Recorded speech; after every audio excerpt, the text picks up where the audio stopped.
Hi hello నమస్తే అండి. Welcome back to Sridevi gardening tips. అందరూ ఎలా ఉన్నారు, ఏం చేస్తున్నారు?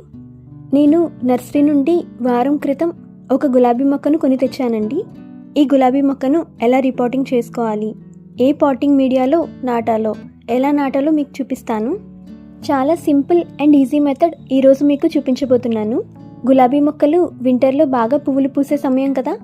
మీరు కొత్త గులాబీ మొక్కను తెచ్చుకుని పాటింగ్ చేసుకోవాలంటే ఇదే సరైన సమయం. సరే అయితే ఇంకా ఆలస్యం ఎందుకు, వీడియోలోకి వెళ్ళిపోదామా? Let's get started.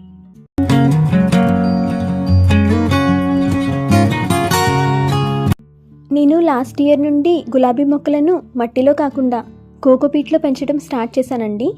సాయిల్లో పెంచడం వల్ల ఓవర్ వాటరింగ్కి చాలా గులాబీ మొక్కలు చనిపోయేవి. అందుకని వేరే మెథడ్లో ట్రై చేద్దామని లాస్ట్ ఇయర్ ఈ పద్ధతి ఫాలో అయ్యాను. కోకోపీట్లో మొక్కను పెంచడం స్టార్ట్ చేశాను. రిజల్ట్స్ అయితే చాలా బాగా వచ్చాయండి. ఈ మధ్యకాలంలో నేను గులాబీ మొక్కల మీద చాలా వీడియోస్ చేశాను కదా, అవన్నీ ప్లాంట్స్ కూడా ఈ పద్ధతిలో నాటినవే. గ్రోత్ చాలా బాగుంది. రూట్ రాట్ సమస్య, డైబ్యాక్ సమస్య అసలు ఎక్కువ రావట్లేదు కోకోపీట్ మీడియాలో. ఇప్పుడు నేను కోకోపీట్లో గులాబీ మొక్కను ఎలా నాటుతున్నానో మీకు చూపిస్తాను. మీరు నర్సరీలో గులాబీ మొక్కను సెలెక్ట్ చేసుకుని కొనేటప్పుడు హెల్దీగా బ్రాంచెస్ ఎక్కువ ఉన్న ప్లాంట్స్ని సెలెక్ట్ చేసుకోండి. ఆకుల మీద ఎటువంటి డిసీజ్ కానీ స్పాట్స్ లేకుండా హెల్దీగా ఆకులు పచ్చగా ఎక్కువ మొగ్గలతో ఉన్న మొక్కను సెలెక్ట్ చేసుకోండి. నేను ఈ ప్లాంట్ని 60 రూపీస్కి కొన్నానండి. ప్లాంట్ ఏ సాయిల్లో ఉన్నా పర్వాలేదు, కానీ జిగురు మట్టి కాకుండా చూసుకోండి. రెడ్ సాయిల్ ఎర్రమట్టిలో ఉన్నా పర్వాలేదు, మొక్క బాగానే పెరుగుతుంది. జిగురు మట్టి బంకమట్టి కాకుండా చూసుకుంటే చాలు. మొక్కను నాటడానికి పాటింగ్ సాయిల్ తయారు చేయడానికి కావాల్సినవి రెండండి. ఒకటి ఈ కోకోపీట్ బ్రిక్. ఇది 5 కేజీల కోకోపీట్ బ్రిక్ అండి. 230 రూపాయలకు నేను కొన్నాను. ఇది వాటర్లో వేస్తే బాగా ఉబ్బి 10 నుండి 12 కేజీల వరకు వస్తుంది. తర్వాత ఇది కంపోస్ట్ అండి. ఏ కంపోస్ట్ అయినా పర్వాలేదు. Cow dung compost, vermi compost, leaf compost, వీటిలో ఏదో ఒక కంపోస్ట్ అవసరం. నేనైతే వెర్మి కంపోస్ట్ వాడుతున్నాను. ఇది ఒక్కో కేజీ నాకు 20 రూపాయలు అయింది. ఇది 5 కేజీల బ్యాగ్ అన్నమాట. 100 రూపాయలకి తీసుకున్నాను. కోకోపీట్ మనకు ప్రతి నర్సరీలో సులభంగా దొరుకుతుంది. పైగా లైట్ వెయిట్గా ఉంటుంది. మాయిశ్చర్ని ఎక్కువ హోల్డ్ చేస్తుంది. రోజు గులాబీ మొక్కకు వాటరింగ్ చేయాల్సిన పని ఉండదు. ఫస్ట్ ఒక చిన్న టబ్లో వాటర్ నింపుకొని తీసుకోండి. ఇలా కొన్ని వాటర్ తీసుకున్నాను. ఇందులో కోకోపీట్ ఒక 2 కేజీల వరకు వేస్తున్నాను.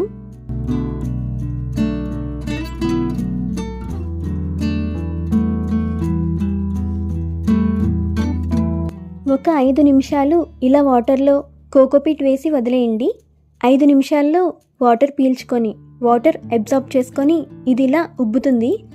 5 నిమిషాల తర్వాత ఇలా చేత్తో మనం విడదీస్తే లూజ్గా కోకోపీట్ విడిపోతుంది.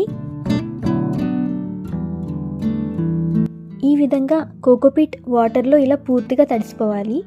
ఇప్పుడు మనం చేత్తో ఇలా కోకోపీట్లోని వాటర్ని పిండేసి పక్కన పెట్టుకోవాలి.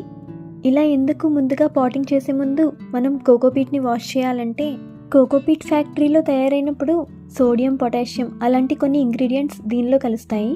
దానివల్ల కోకోపీట్ pH లెవెల్ పెరిగిపోతుంది. డైరెక్ట్గా తెచ్చిన కోకోపీట్ని యూజ్ చేస్తే మొక్క వేర్లు పాడయి మొక్క చనిపోవచ్చు. కాబట్టి కోకోపీట్ ఎప్పుడు యూజ్ చేసినా కూడా వాటర్లో ముందుగా ఇలా మొత్తం కడిగేసి అప్పుడు కోకోపీట్ని సెపరేట్ చేసి కొంచెం సేపు ఎండలో ఎండబెట్టి 1-2 గంటలు అప్పుడు యూజ్ చేయండి. అలా ఎండలో ఎండబెట్టడం వల్ల సాల్ట్స్ ఎవాపరేట్ అయిపోతాయి. కోకోపీట్ pH లెవెల్ మళ్ళీ నార్మల్ అయ్యి రోజెస్కి కావాల్సిన pHలోకి మారుతుంది. గులాబీలకు ఎస్టిక్ సాయిల్ అంటే ఇష్టమని మనందరికీ తెలుసు కదా. pH బిలో 7 ఉండాలి. ఇప్పుడు గులాబీ మొక్కను నాటడానికి నేను 10 ఇంచుల కుండీ, 10 ఇంచుల ప్లాస్టిక్ కుండీ తీసుకుంటున్నాను. కుండీకి డ్రైనేజ్ హోల్స్ సరిగ్గా ఉండేలాగా చూసుకోండి. ఇప్పుడు కోకోపీట్ ఎంత తీసుకోవాలో, కంపోస్ట్ ఎంత తీసుకోవాలో చూద్దాం. కోకోపీట్ మనం 60% తీసుకోవాలి. కంపోస్ట్ ఏమో 40% తీసుకోవాలి. ఇదంతా బాగా మిక్స్ చేసి కలుపుకుందాం.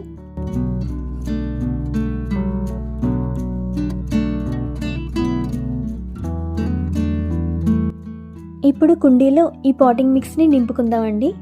కోకోపీట్ వాడుతున్నాం కాబట్టి హోల్స్ని కవర్ చేయాల్సిన పని లేదు. హోల్స్ నుండి కోకోపీట్ బయటకు రాదు. సగం వరకు ఫిల్ చేశాక గులాబీ మొక్కను పెట్టుకోవాలి. నర్సరీ ప్యాకెట్ నుండి గులాబీ మొక్కను కట్ చేసి తీసుకుందామండి. ఇది తీసుకొచ్చి 1 వీక్ పైన అయింది, అందుకే ఫ్లవర్ డ్రై అయిపోయింది. ఫ్లవర్ని తర్వాత ప్లాంట్ చేసిన తర్వాత కట్ చేసుకుందాం. ఇది రెడ్ కలర్ రోజ్ ప్లాంట్ అండి. ఇంకొక మొగ్గ ఉంది కదా, అది పూసినప్పుడు షార్ట్ వీడియోలో షేర్ చేస్తాను. ప్లాంట్ని కుండీలో మధ్యలోకి వచ్చేలాగా పెట్టుకోవాలి. నేను కొన్న గులాబీ మొక్క రెడ్ సాయిల్లో ఉందండి. సాయిల్ని తీయాల్సిన అవసరం లేదు, డైరెక్ట్ రెడ్ సాయిల్తో మొక్కను నాటేయచ్చు, బేర్ రూట్ చేయాల్సిన పని లేదు. ఇప్పుడు మిగిలిన పాటింగ్ మిక్స్ కూడా వేసుకొని కుండీని నింపేసుకోండి. గులాబీ మొక్క గ్రాఫ్టెడ్ పోర్షన్ పైకి ఉండేలాగా చూసుకోవాలి, పాటింగ్ మిక్స్తో కప్పేయకూడదు. ఇది గ్రాఫ్టెడ్ పోర్షన్ అండి, ఇది ఎప్పుడు మట్టి పైకే ఉండాలి, మట్టితో కప్పేయకూడదు. ఎందుకంటే మనం వాటరింగ్ చేసినప్పుడు సాయిల్ మాయిస్ట్గా ఉంటుంది కదా, దానివల్ల ఫంగస్ వచ్చి గ్రాఫ్టెడ్ పోర్షన్ నుండి డైబ్యాక్ మొదలవచ్చు. కాబట్టి గ్రాఫ్టెడ్ పోర్షన్ ఎప్పుడు సాయిల్ పైకే ఉండేలాగా చూసుకోండి. ఇలా సైడ్స్ కూడా కోకోపీట్ లోపలికి వెళ్ళేలాగా ప్రెస్ చేసి ఎయిర్ గ్యాప్స్ లేకుండా చూసుకోండి. ప్లాంట్ స్టిఫ్గా మధ్యలోకి ఉండేలాగా చూసుకోండి. ఇప్పుడు వాటరింగ్ చేయాలి. ప్లాంటింగ్ చేసేసాం కదా, ఫుల్గా వాటర్ పాట్ హోల్స్ నుండి కిందకు వచ్చేదాకా వాటరింగ్ చేయండి. ప్లాంట్ చేసిన తర్వాత మొక్కను డైరెక్ట్ సన్లైట్లో పెట్టేసుకోవచ్చు, నో ప్రాబ్లం. వింటర్ కాబట్టి సన్లైట్ అంత హార్ష్గా ఉండదు. అదే ఒకవేళ మీరు గులాబీ మొక్కను సమ్మర్లో మార్చ్, ఏప్రిల్ ఆ నెలల్లో తీసుకొచ్చి నాటాలంటే కేవలం సాయంత్రం సమయంలో మాత్రమే ఆ పని చేయండి. అలాగే ఎండాకాలం మొక్కను నాటినట్లయితే డైరెక్ట్ సన్లైట్లో పెట్టకుండా మార్నింగ్ 6 to 10 AM సన్లైట్ ప్లాంట్కి తగిలి మిగిలిన సమయం నీడ వచ్చేలాగా చూసుకోండి. ఒక వారం రోజుల వరకు అలా చేస్తే సరిపోతుంది. లేదా గ్రీన్ నెట్ కింద పెట్టుకుంటే సమ్మర్లో ఇంకా మంచిది. ఈ సమయంలో చీడపీడలు కూడా గులాబీ మొక్కకు ఎక్కువ వస్తుంటాయి.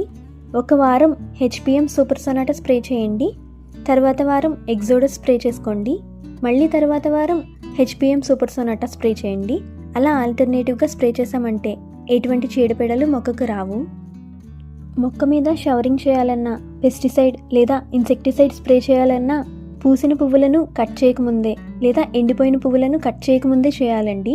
కట్ చేసిన తర్వాత స్ప్రే చేయకూడదు. ఎందుకంటే పువ్వులు కట్ చేసిన తర్వాత వాటర్ లేదా ఇన్సెక్టిసైడ్ స్ప్రే చేస్తే కట్ చేసిన పోర్షన్ నుండి డైబ్యాక్ రావచ్చు. కాబట్టి ఈ పాయింట్ కంపల్సరీ గుర్తుపెట్టుకోండి. నేను ఇన్సెక్టిసైడ్ స్ప్రే చేసి 1 hour పైన అయింది, వాటర్ మొత్తం ఆరిపోయింది. ఇప్పుడు ఎండిపోయిన ఫ్లవర్ని కట్ చేస్తున్నాను. మొక్కను నాటిన తర్వాత మొక్కకు పూసిన పువ్వులు ఉంటే ఇలా ఇన్సెక్టిసైడ్ స్ప్రే చేసిన 1 గంట తర్వాత తడి మొత్తం ఆరిపోయిన తర్వాత అప్పుడు ఫ్లవర్ని కట్ చేసి తీసేయండి. Okay friends, that's all for today. గులాబీ మొక్కను కోకోపీట్ మీడియాలో ఎలా నాటాలో తెలుసుకున్నారు కదా. మీరు కూడా ట్రై చేసి రిజల్ట్ నాతో కామెంట్స్లో షేర్ చేసుకోండి. ఈ వీడియో మీకు నచ్చితే లైక్ చేయండి, మీ ఫ్రెండ్స్ అండ్ రిలేటివ్స్కి వీడియోని షేర్ చేయండి. మరిన్ని ఇంట్రెస్టింగ్ వీడియోస్ గార్డెనింగ్ రిలేటెడ్ చూడాలి అనుకుంటే వెంటనే శ్రీదేవి గార్డెనింగ్ టిప్స్ ఛానల్ని సబ్స్క్రైబ్ చేసుకోండి. Happy gardening, bye.